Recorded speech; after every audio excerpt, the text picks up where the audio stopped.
वंदे मातरम। गुरुवार को कश्मीर के बडगाम में राहुल भट्ट को गोली मार दिया।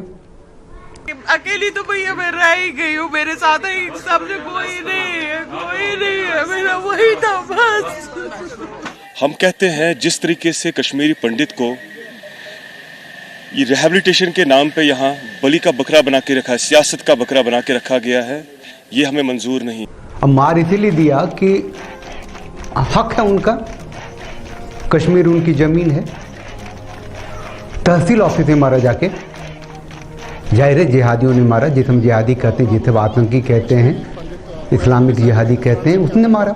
नाम पूछा पहले कि भैया नाम बता, राहुल भट्ट, मार दिया। एक बात यहाँ जाना बहुत जरूरी है कि ये राहुल भट्ट कौन था भाई? कश्मीरी पंडित तो था, सब जानते हैं ना। ये 5 अगस्त 2019 को जब कश्मीर से धारा 370 हटा और एक देश, एक संविधान, एक विधान, एक प्रधान बना, तो फिर संसद में सवाल पूछे जाते रहे कि कितने कश्मीरियों को आपने वापस भेजा, कश्मीरी पंडितों को वापस भेजा, कितनों को नौकरी दी। तो बताते रहते हैं कि 500 को दी, 1000 की दी, 2000 की दी, 4000 की दी। इस तरीके से वो धीरे धीरे कश्मीरी पंडितों का जो पलायन हुआ था वो वापस घर को जा रहे हैं। अरे नौकरी मिल रही तो जा रहे हैं, मरने के लिए जा रहे हैं, गोली खाने के लिए जा रहे हैं। उसी में से एक राहुल भट्ट भी थे।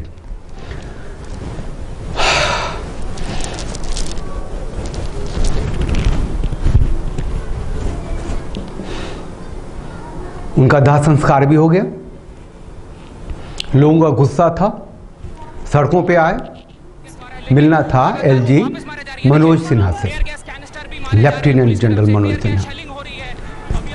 ये आदमी बीमार है, लाचार है, ब्लड प्रेशर, डायबिटीज, 36 बीमारियां हैं इसको, और अमित शाह ने इसको कश्मीर में लगा रखा है एलजी बना करके। पता नहीं कौन कौन सी बीमारी है इसको। टाइम से तो कभी उठता नहीं होगा, 9 बजे, 10 बजे, 12 बजे नींद खुलती होगी, उठता होगा। महाराजा बना दिया है, आया नहीं। तो पुलिस को जो करना था किया, आंसू गैस छोड़े, डंडे बरसाए। और ये जो शेर वाला कलेजा दिखाया था अमित शाह ने, एक मर्दांगनी दिखाई थी, आर्मी को ले जाकर के धारा 370 हटा दिया था संवैधानिक रूप से, वो इतना कमजोर क्यों हो गया? सबको पता है कि ये जो महबूबा आंटी है वो आतंकी आंटी है, जो फारूक अब्दुल्ला है, ये जो उमर अब्दुल्ला है, ये आतंकी है, ये जिहादी हैं। इन सबको अरेस्ट किया था, बंद किया था सबको। क्यों छोड़ दिया? अमित शाह इतने कमजोर क्यों हो गए? मुद्दा क्या है? क्यों छोड़ा इन लोगों को? JNK must be restored its full statehood and must be restored its own independent border. इस तरह इलीगली और अनकॉन्स्टिट्यूशनली हटाने का कोई हक नहीं था। आपने इसको इलीगली हटाया, हम कॉन्स्टिट्यूशनली और लीगली इसको रेस्टोर करना चाहते हैं। सब पार्टी ने ये मांगे। हमारी मांग जो थी वो स्टेटहुड की मांग थी, फुल फ्लैश स्टेटहुड की मांग थी। इसमें हम सब पॉलिटिकल पार्टीज सरकार की सहायता कर सकते हैं, मदद कर सकते हैं। हम लोगों ने पॉलिटिकल प्रिजनर्स को छोड़ने की बात की। हम लोगों ने जो गारंटी सरकार को देनी चाहिए वहाँ की रोजगार की, नौकरी की और ज़मीन की। यासीन मलिक ने कहा है कि भैया हाँ मैं आतंक में शामिल था। लोग बड़े खुश हो गए। अरे भैया यही तो यासीन मलिक है ना, जो प्रधानमंत्री से हाथ मिलाता था। इंडिया टुडे ग्रुप के लोग इसे यूथ आइकन अवार्ड देते थे। फारूक अब्दुल्ला का चहेता था। इसे तो कभी फांसी हो जानी चाहिए थी। इस पे आतंकी घटनाओं में, आतंक फैलाने में शामिल था, ये इसने कबूल किया है, हत्या किया, ऐसी कोई मुकदमा नहीं है। और ये अपना गुलाम नबी आज़ाद राज्यसभा से जब विदा हो रहे थे तो मोदी जी ने बड़ा इमोशनल भाषण दे दिया इसके बारे में। ये तो सबसे बड़ा जिहादी है, आतंकी है। वो जो कराटे बिट्टा है, जिसको आप लोगों ने द कश्मीर फाइल्स फिल्म में देखी होगी, जो कह रहा था कि मैं माँ को भी मार दूंगा, उसे अदालत से बेल इसलिए मिला कि उसके खिलाफ लड़ा ही नहीं। ये मुख्यमंत्री था ना वहां का, गुलाम नबी आजाद। ये क्यों हो रहा है ऐसा? अरे अमित शाह जी, आप ही पे तो भरोसा है, आप ही ने तो ताकत दिखाई है और ये ताकत मिली है आपको वोट से, तो उसे दिखाइए ना। ये इन कमीनों को, ये महबूबा आंटी को, ये उमर को, फारूक को, यासीन मलिक को, जैसे ऐसे कुछ को फिर से अंदर ठोको, सब ठीक हो जाएगा। किस लिए इन लोगों को छोड़ा, किस लिए इन्हें बाहर आने दिया? और ये जो नेता हैं आपके, भाजपा के नेता हैं, वो चीखते हैं, चिल्लाते हैं कि हम ये कर देंगे, वो कर देंगे, ऐसे कर देंगे, वैसे कर देंगे। कैसे कर देंगे भाई? सुनिए क्या कर रहे हैं। उसको जो निशाना बनाया गया है, ये इंसानियत का कत्ल किया गया है। गुनाहगारों को किसी कीमत पर माफ नहीं किया जाएगा।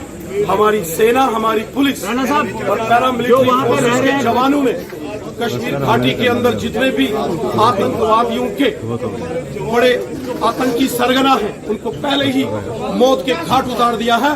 कुछ जो बचे खुचे हैं और अपने आप को छिपकर कभी जंगल में, पहाड़ में और रात के अंधेरे में वार करते हैं, इनका भी सफाया। भारत माता की का कत्लेआम बंद करो, बेगुनाहों का कत्लेआम बंद करो, झूठी एडमिनिस्ट्रेशन, डिस्ट्रिक्ट एडमिनिस्ट्रेशन। एक देश, एक विधान, एक संविधान, एक प्रधान कागज पे बनाया। कश्मीरी पंडितों की हत्या जारी है, जिहादी मानसिकता खोले घूम रहे हैं, वो मार रहे हैं। अरे वर्दी वाले, पुलिस, सेना की भी हत्या हो रही है फिर भी। और ये मोदी जी आप, अमित शाह आप, ये आतंकियों को क्यों बुलाया था बात करने के लिए? धारा 370 हटाने के बाद नॉर्मलसी लाने के लिए। वो नॉर्मलसी वाले लोग हैं जो 50,000 30 सालों में लोगों को मार दिया, वर्दी वालों को मार दिया, सेना को मार दिया, आतंक फैलाते रहे और कह रहे थे कि झंडा को कंधा देने वाला कोई नहीं होगा, वो उससे नॉर्मलसी आएगी, उससे आप हाथ मिलाएंगे। एक बार हाथ मिलाया था तो हमने मान लिया कि चलो पानी कितना गर्म है आपने देखना चाहा था, आपको धारा 370 हटाना था, उसकी औकात ना अपनी थी, अब क्यों बुलाया उसको? आपकी जो ताकत है मोदी जी, आपका जो तंत्र है, जो आपका मंत्र है, उसका इस्तेमाल कीजिए। और ये मनोज सिन्हा को हटाइए, वहां से नहीं है उस लायक। एलजी कश्मीर में ऐसा नहीं होगा जो फाइलों में देखता हो, फाइलों में बात करता हो, और ऐसे मौके पे जब लोग सड़कों पे उतर आए हो तो वो कश्मीरी पंडित हो, राहुल भट्ट की हत्या के विरोध में आए हो सड़कों पे, और वो आए ना वहां कुछ बहाना बना दे, वो लोग हवाई अड्डा की तरफ जाने लगे तो ये कुछ हो गया। 350 कश्मीरी पंडितों ने एक साथ रिजिग्नेशन दी है। अरे कहीं भी जी लेंगे, खा लेंगे, नौकरी जो चाहिए क्या? गोली खाने के लिए नौकरी, आपकी सत्ता का भरम रखने के लिए नौकरी। कश्मीर में जो पलायन हुआ था, वापस कश्मीरी पंडित जा रहे हैं, इसका भरम रखने के लिए नौकरी आप कर सकते हैं। अमित शाह थोड़ा सा मजबूत हो जाइए, इन आतंकियों को, ये उमर अब्दुल्ला को, फारूक अब्दुल्ला को, महबूबा आंटी को, ये यासीन मलिक को, सब फटाफट निपटाइए, इन लोगों को अंदर भेजिए। कश्मीर शांत था ना 2019, 5 अगस्त 2019 के बाद साल भर तो कुछ नहीं हुआ था ना, लोग चिल्ला रहे थे कि इंटरनेट नहीं है, दिस नहीं है, दैट नहीं है। जैसे इन लोगों को छोड़ा शुरू हो गई ना बात, हत्याएं होने लग गई ना, बहुत सारी हत्याएं हुई हैं, वो तो खबर भी नहीं चलती, जला दिया एक और कश्मीरी पंडित को। ये नैरेटिव है, ये नैरेटिव बिल्ड हो रहा है। आपको नैरेटिव बिल्ड करना है कि हम बहुत मजबूत हैं, जीरो टॉलरेंस है। वो कश्मीरी पंडितों का ही है, इन लोगों को जाने दीजिए, खारिज कीजिए, खत्म कीजिए। जानते नहीं है जो कुछ कश्मीर में हो रहा है उसका जो आउटपुट होता है बाकी शहरों में भी होता है। यहाँ फटके तो हाथ में आ गई, यासीन बाग में बुलडोजर नहीं चलने दिया अभी तक। अमानतुल्लाह खां को आप जेल ले गए हैं तो कह रहे वाह वाह जेल ले गए, बहुत ताकतवर है। ताकतवर है, आपकी ताकत तो देखी हमने, धारा 370 हटाने में कितनी ताकत है, असीम ताकत है। अवतार मान लिया था, अब क्या हो रहा है?